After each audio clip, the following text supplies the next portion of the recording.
tracking code for our Arduino board. Marty, Sean, and myself worked on just the circuit testing and just connecting everything to make it work.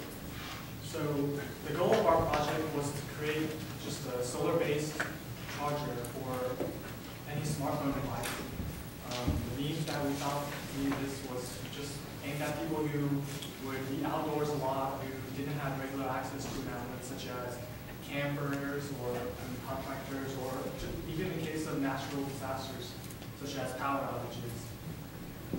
The way we implemented our design was our solar charger circuit was based on the maximum power point tracking. And what that would do is it would read the voltages from our solar panel and then find out where the max power was based on our software. And that would relay to our Arduino board, which at the same time it would regulate our battery, reading the voltages and power, and then just comparing the two and determining the state of the battery. So if the battery needed charging, it would set a charge state. If the battery was completely full, then it would stop the charging. If it needed a little bit of charging, it would just trickle charge. But everything was pretty much coming from our software to control our circuit. The way our charge circuit works is it's a DC-DC converter, which is hooked up in a hub configuration. And we used two ICs to help us with our MPPT. One was a high-side current sense amplifier, and the other was just a MOSFET switcher, which helped us regulate our PWM signals, which would help determine whether to charge our battery. For the future of our project, right now we just did a basic. We made sure it could charge a smartphone, but for the future, hopefully you can charge larger devices such as tablets or just similar devices that aren't based off of smartphones only. And then the other thing is we wanted to be able to place our charger onto such as like a case, just to be placed on the phone, which would just help the charging. That was pretty much our project, and are there any questions? Is that a working model? Yes, we have a working model outside next to our poster. And it just has the MPPT code, and it also has just the circuit design that we used. Did you personally charge your phone? Well, we actually charged Sean's phone, and we got a pretty good result, but it was inside, so it didn't get that much result. We should have went outside.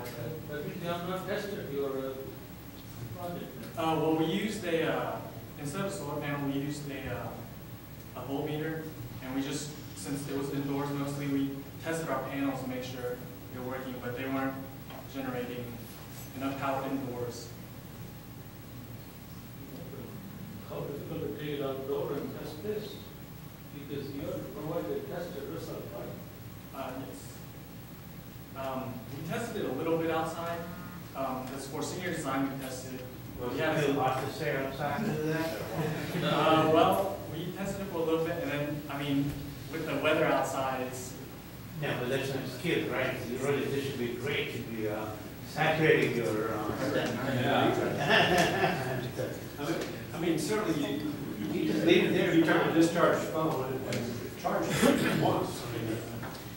Well, yeah, we took a phone that was didn't have enough charge, which was Sean's, and then we just charged it up with the we just used the voltmeter for the voltage. So one of the things that you have to have for completion of your senior designs, you have to have some type of quantifiable result. So if you say, well, we plugged our phone in, it took 6 hours to charge before capacity, sitting in the setup. So there had to be some performance metric that you met in order to compare or figure your repair. So did you define it? From the beginning, senior design one, we never wanted to replace charging. We always said that it was going to just extend the life of the battery, so that when not extend the life, extend the use of the device. So then you'll have a few more hours, and then you can come home and actually charge. But something can be quantified, right? You can measure a time what discharge or something. In spring, when you did the research, did you find other devices that are already in the market, or how do they compete with this? Yes, we actually looked up several other devices. Most of those devices were based on, they were for specific phones. Our charger, we wanted to have the goal of it could be used on any smartphone charger. Because originally we had a USB connected, and most smartphones nowadays they use the USB to plug into their chargers, such as iPhones, like Samsung, HTC. So that's how we tested Sean's smartphone. In your diagram, the battery, is that the battery in the device, or is that a separate standalone battery? That's just supposed to be the like the smartphone battery, but in our case, we use it just like a test battery. Okay, so if you don't have an additional battery capacity, then obviously this can't be used at night. Well, our MPPT code actually, we have a MOSFET switcher which controls the PWM waves, and at night that would shut it off to make sure there's no discharge between. No, I know, so you can't charge at night because you don't Yeah, have an you can't additional charge. storage, any additional storage capacity. Yes.